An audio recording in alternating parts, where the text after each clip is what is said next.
विश्व के भूगोल में आज का जो टॉपिक है जलवायु, मृदा एवं प्राकृतिक वनस्पतियां। आप सारे वीडियो जाकर प्लेलिस्ट में देख सकते हैं क्रमवार तरीके से। आइए प्रारंभ करते हैं। मुख्य कारक जो किसी क्षेत्र की जलवायु को निर्धारित करता है वह कौन सा है? तो ये सभी कारक ही प्रभावित करते हैं किसी क्षेत्र की जलवायु को, लेकिन सबसे ज़्यादा प्रभावित करने वाला अक्षांश है। अक्षांश रेखाएं बताती हैं कि सूर्य की लंबवत किरण इस अक्षांश में पड़ रही है या फिर तिरछी किरण पड़ रही है। ठीक है, उसी के आधार पर जलवायु का निर्धारण होता है। तो मुख्य कारक अक्षांश है। ठीक है, साथ ही किस ताप कटिबंध में वह स्थान है, यह भी अक्षांश से पता चलता है।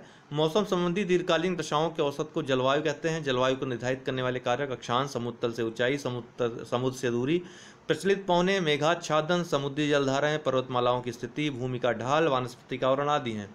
ये सभी ऑप्शन में आएंगे, सबको टिक आपको मारना है जब तक कि ये न पूछे सर्वप्रमुख कारण, जैसे कि इस प्रश्न पूछा है। परंतु इनमें से अक्षांश जलवायु को निर्धारित करने वाला मुख्य कारक है, क्योंकि विभिन्न अक्षांश के अनुसार ही जलवायु की प्रमुख पेटियों का निर्धारण किया गया है। वायु दाब सबसे कम होता है। देखिए, गर्म वायु हल्की होती है, ठंडी वायु भारी होती है। तो गर्मी के दिनों में वायु गर्म हो जाती है, जिसके कारण हल्की हो जाती है, तो वायु दाब कम पाया जाता है। तो ग्रीष्म ऋतु इसका उत्तर होगा। वायुमंडलीय दाब का अर्थ है किसी भी स्थान और समय पर वहाँ की हवा के स्तंभ का भार, हवा के इस दबाव को जिस यंत्र से मापा जाता है उसे बैरोमीटर कहते हैं। वायुदाब ऊंचाई बढ़ने के साथ साथ कम होता जाता है, जबकि तापमान बढ़ने के साथ साथ घटता जाता है। इसीलिए ग्रीष्म ऋतु में तापमान सबसे अधिक होने के कारण वायुदाब कम होता है। यदि हवा में जलवाष्प की मात्रा अधिक होती है तो दबाव कम हो जाता है, और जलवाष्प कम होने से दबाव बढ़ जाता है। डोलड्रम कटिबंध कहाँ स्थित है? डोलड्रम एक स्थानीय शब्द है जिसका अर्थ शांत पवन होता है, जहाँ पवनें शांत होती हैं। पवन का क्या अर्थ होता है? जो क्षैतिज वायु का जो क्षैतिज आवागमन होता है उसको पवन कहते हैं। ठीक है ना। वो क्यों होता है कि एक तरफ हाई प्रेशर बन जाता है, एक तरफ लो प्रेशर बन जाता है, तो वायु हाई प्रेशर से लो प्रेशर की तरफ प्रवाहित होती है। ठीक है ना। तो भूमध्य रेखा के आसपास लगभग 5 डिग्री नॉर्थ से 5 डिग्री साउथ तक वो जो क्षेत्र होता है वो डोलड्रम कहा जाता है, क्योंकि यहाँ पे पवनें, क्षैतिज पवनें शांत होती हैं। यहाँ केवल ऊर्ध्वाधर पवनें ही पाई जाती हैं। तो इसका उत्तर होगा ए, भूमध्य रेखा पर। भूमध्य रेखा के निकट 5 डिग्री उत्तरी से 5 डिग्री दक्षिण अक्षांश के मध्य निम्न वायुदाब की पेटी पाई जाती है, जहाँ केवल ऊर्ध्वाधर वायुधाराएं प्रवाहित होती हैं। क्षैतिज वायुधाराओं के अभाव के कारण इस क्षेत्र में पवनें शांत होती हैं, इसीलिए इस क्षेत्र को शांत पवन की पेटी या डोलड्रम कहा जाता है। देखिए, यहाँ पर मैं बहुत ज़्यादा डिटेल में आपको नहीं बता रहा हूँ, क्योंकि ये यहाँ पर व्याख्या करते हुए चल रहे हैं, क्वेश्चन आंसर लगा रहे हैं, केवल MCQ टाइप का है। मैं कॉन्सेप्ट का वीडियो में सब कुछ आपको बता दूंगा, आप भूगोल के मास्टर हो जाओगे एकदम। ठीक है ना। तो कॉन्सेप्चुअल वीडियो का इंतजार करिए, इसके बाद समाप्त होगा तो हम कॉन्सेप्चुअल वीडियोस की एक सीरीज लाएंगे, उसमें सारा कॉन्सेप्ट आपका सभी सब्जेक्ट्स का क्लियर हो जाएगा। आइए आगे चलते हैं। निम्न अक्षांशों में से किसे आप अश्व अक्षांश से संबद्ध करेंगे? देखिए, निम्न अक्षांशों में से ये 30 डिग्री के आसपास जो अक्षांश होता है, 30 से 35 डिग्री नॉर्थ और 30 से 35 डिग्री साउथ, यहाँ पे अक्सर जो वायुदाब है वो भारी, ठीक है, वायुदाब यहाँ पर उच्च वायुदाब पाया जाता है। उच्च वायुदाब के कारण ही यहाँ पर शांत वातावरण रहता है। ठीक है, लेकिन अनिश्चित दशाएं होती हैं पवनों की, जिसके कारण जब जलयान वहाँ से गुजरता है, पहले के समय में क्या होता था, जलयान पे वो लोग घोड़े ले जाते थे, अश्व ले जाते थे। ठीक, तो अचानक जब हवाएं आ जाती हैं तो बचने के लिए वो नाव को हल्का करने के लिए, जलयान को हल्का करने के लिए कुछ अश्वों को फेंक देते थे नाव से पानी में। इसी के कारण इसका नाम अश्व अक्षांश पड़ गया। ठीक है ना। तो 30 डिग्री दोनों गोलार्धों में 30 से 35 डिग्री अक्षांशों के मध्य उच्च वायुदाब पाया जाता है, जिससे यहाँ हवाएं शांत होती हैं। ये हवाएं प्राचीन काल में जलयानों के लिए गति अवरोधक का कार्य करती थी। इस शांत तथा अनिश्चित हवाओं वाले भाग में प्रवेश करने पर प्राचीन काल में घोड़ा से युक्त जलयानों के संचालन में कठिनाई होती थी। इसीलिए व्यापारी जलयान का भार हल्का करने के लिए कुछ अश्वों को सागर में फेंक देते थे। इसीलिए इन अक्षांशों को अश्व अक्षांश या हॉर्स लैटिट्यूड कहा जाने लगा। भूमध्यवर्ती क्षेत्रों में गहन वाष्पन के कारण होने वाली वर्षा को क्या कहते हैं? देखिए, आप अक्सर देखेंगे अपने आसपास, जब बहुत ज़्यादा गर्मी रहेगी तो वायु जो है गर्म होती है। जब वायु गर्म होगी तो हल्की होगी, हल्की होकर वो ऊपर उठती है। ठीक है, वायु का आरोहण ऊपर की तरफ होता है। आसपास जल क्षेत्र होने से वहाँ की जलवाष्प इसमें मिल जाती है, जिससे ये आर्द्रता ग्रहण कर लेता है। ठीक है, और नमक भी ग्रहण कर लेता है वातावरण से, जिसके कारण ऊपर आकर जब शांत होता है, ठंडा होता है, इसका संघनन होता है तो बारिश होता है। ये बारिश जो है अचानक होती है, बहुत तेज होती है और बहुत कम समय के लिए होती है। इस ऐसी वर्षा को संवहनी वर्षा कहते हैं। ये अक्सर दोपहर के बाद आप यह कंडीशन देखेंगे। डी इसका उत्तर है, संवहनी वर्षा। जब ऊपर उड़ती हुई यह वायु सागरों तथा अन्य जलाशयों से आद्रता ग्रहण कर आकाश में पर्याप्त ऊंचाई पर पहुंचकर उषांक तक ठंडी हो जाती है तो संघनन प्रारंभ हो जाता है। इस प्रकार कपासी वर्षा मेघों की उत्पत्ति होती है और तीव्र वर्षा होने लगती है, जिसे संवहनी वर्षा कहते हैं। भूमध्य रेखीय प्रदेशों में दिन में अत्यधिक सूर्यातप के कारण धरातल के अधिक गर्म हो जाने पर वायु फैलती है और हल्की होने के कारण ऊपर उठती है। परिणाम स्वरूप समुद्र से प्रचुर मात्रा में जलवाष्प बनकर आर्द्र वायु में मिल जाती है, जिससे उन क्षेत्रों में संवहनी वर्षा होती है।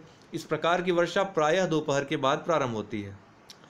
निम्न स्थानों में किस एक में रुधिर वर्षा होती है? अति महत्वपूर्ण प्रश्न है। रुधिर वर्षा या रेड, इसको रेन बोलते हैं, लाल वर्षा भी बोलते हैं। यह लाल वर्षा का कारण मुख्य है दोस्तों लाल धूल या लाल रेत का उड़ना। देखिए, सहारा मरुस्थल से भूमध्य सागर की तरफ एक बहुत ही गर्म पवन बहती जिसका नाम है सिराको। यह सिराको जब इटली, दक्षिणी इटली में पहुंचती है तो जो बारिश है उसके साथ यहाँ की धूल जो है, लाल रक्ती की जो धूल है वो मिल जाती है, तो ऐसा लगता है जैसे खून बरस रहा है, तो इसी को रुधिर वर्षा का नाम दिया गया है। ए इसका उत्तर है, ठीक है। सहारा मरुस्थल से भूमध्य सागर की ओर चलने वाली गर्म, शुष्क तथा रेत भरी हवा सिराको कहलाती है। इस हवा के साथ लाल रेत की मात्रा अधिक होती है। जब ये हवाएं भूमध्य सागर से होकर गुजरती हुई तथा नमी धारण कर दक्षिणी इटली में लाल रेत के साथ वर्षा प्रदान करती हैं तो इसे ही रुधिर वर्षा या रक्त वृष्टि कहा जाता है। एल नीनो प्रकट होता है। एल नीनो के बारे में हम बताएंगे, एल नीनो कैसे इफेक्ट हो, एल नीनो का क्या इफेक्ट होता है, कैसे उत्पन्न होती है, ला नीना इफेक्ट क्या है, ये सब आपको डिटेल में बताएंगे। अभी जान लीजिए कि एल नीनो प्रकट होता है ये पेरू के तट पर। पेरू कहाँ स्थित है? ये दक्षिण अमेरिका में स्थित है। तो प्रशांत महासागर से संबंधित यह धारा है, एल नीनो धारा। सी इसका उत्तर है। उष्णकटिबंधीय प्रशांत महासागर के पूर्वी तट पर समुद्री तापमान और वायुमंडलीय परिस्थितियों में आए परिवर्तन को एल नीनो कहते हैं। यह दक्षिण अमेरिका के पश्चिमी तट पर स्थित इक्वाडोर और पेरू के तटीय समुद्री सतह पर कुछ वर्षों के अंतराल पर घटित होती है, जिसके परिणाम स्वरूप समुद्र के सतही जल का तापमान सामान्य से अधिक हो जाता है। इससे हमारे देश में जो मानसूनी वर्षा होती है उस पर भी काफ़ी इफेक्ट पड़ता है। गरजने वाला चालीसा, ये शब्द निम्नलिखित में से किससे संबंधित है? गरजने वाला चालीसा, तो ये दोस्तों पछुआ पवन से संबंधित है, वो भी दक्षिणी गोलार्ध में बहने वाले पछुआ पवन से। लगभग 40 से 50 डिग्री के मध्य यह पछुआ पवनें बहती हैं, बहुत ही गरज के साथ ये जो है आती हैं, तो इसीलिए इसको गरजने वाला चालीसा कहते हैं। और चालीसा क्यों कहते हैं? क्योंकि ये 40 डिग्री अक्षांश से संबंधित मुख्यतः होती हैं, ठीक है। तो सी इसका उत्तर है। गरजता चालीसा पछुआ पवनें होती हैं जो केवल 40 से 50 डिग्री अक्षांशों पर दक्षिणी गोलार्ध में, मुख्यतः दक्षिणी हिंद महासागर क्षेत्र में उत्तर पश्चिम से दक्षिण पूर्व की ओर प्रवाहित होती हैं। इसके साथ प्रचंड झंझावात भी चलते हैं। प्रचंडता के कारण ही इन्हें गरजता चालीसा कहा जाता है। न्यूजीलैंड की राजधानी वेलिंगटन इन्हीं पवनों के मार्ग में स्थित है। देखिए, आपको हम पवनों के बारे में भी एक कॉन्सेप्चुअल वीडियो में बता देंगे, उससे आपको पता चल जाएगा सेल्स जो होती हैं कहाँ पर किस तरह की पवनें चलती हैं, कोरियालिस फोर्स का क्या इफेक्ट होता है, किस तरह से वो फोर्स कार्य करता है। व्यापारिक पवनें कहाँ चलती हैं? तो व्यापारिक पवनें ये उपोष्ण उच्च दाब से जो निम्न दाब है विषुवत रेखी, उधर ही उस दिशा में गतिमान होती हैं। तो उपोष्ण उच्च दाब से चलती हैं ये व्यापारिक हवाएं। उपोष्ण उच्च वायुदाब से भूमध्य रेखी निम्न वायुदाब की ओर प्रवाहित होती हैं। उत्तरी गोलार्ध में इनकी दिशा उत्तर पूर्व से दक्षिण पश्चिम तथा दक्षिणी गोलार्ध में दक्षिण पूर्व से उत्तर पश्चिम होती है। एक तरफ क्लॉकवाइज होगा, एक तरफ एंटी क्लॉकवाइज होगा। निम्नलिखित में से कौन सी बर्फ भक्षक के नाम से जानी जाती है? बर्फ भक्षक, बर्फ को खा जाने वाली। तो चिनूक हवाएं दोस्तों, ये चिनूक बहुत ही गर्म हवाएं हैं, बहुत ही ज़्यादा उष्ण होती हैं, रॉकी के पर्वत के आसपास बहती हैं और इनके कारण हिम पिघल जाती है इनकी गर्मी के प्रभाव के कारण, जिसके कारण इनको बर्फ भक्षक के नाम से जाना जाता है। चिनूक गर्म एवं शुष्क पवन है जो उत्तरी अमेरिका के रॉकी पर्वत श्रेणी के पूर्वी ढालों पर प्रवाहित होती हैं। यह अल्बर्टा, पश्चिमी सस्कैचुआन और मोंटाना राज्यों को प्रभावित करती हैं। बसंत ऋतु में इस पवन के प्रभाव से अचानक तापमान में वृद्धि हो जाती है, जिसके परिणाम स्वरूप हिम तेजी से पिघलने लगती है। इसीलिए इस पवन को हिम भक्षक के नाम से जाना जाता है। निम्नलिखित कथनों में से कौन सा सत्य है? पृथ्वी की धरातलीय विषमता पवनों की गति को प्रभावित करती है। बिल्कुल सत्य है। पवनों की गति धरातलीय विषमता से प्रभावित होती है, ठीक है, मुड़ जाती है। पृथ्वी के परिक्रमण के कारण वायु पर कोरियोलिस बल लगता है। गलत है, परिक्रमण के कारण नहीं लगता, बल्कि जो पृथ्वी अपने धुरी पर नाचती है उसके कारण पवनों की दिशा बदल जाती है, चेंज हो जाती है। तो ए केवल इसका सही है, बी गलत है, ए उत्तर होगा। क्षैतिज रूप से गतिशील वायु को पवन कहते हैं। पवनें उच्च दाब से निम्न दाब की ओर प्रभावित होती हैं।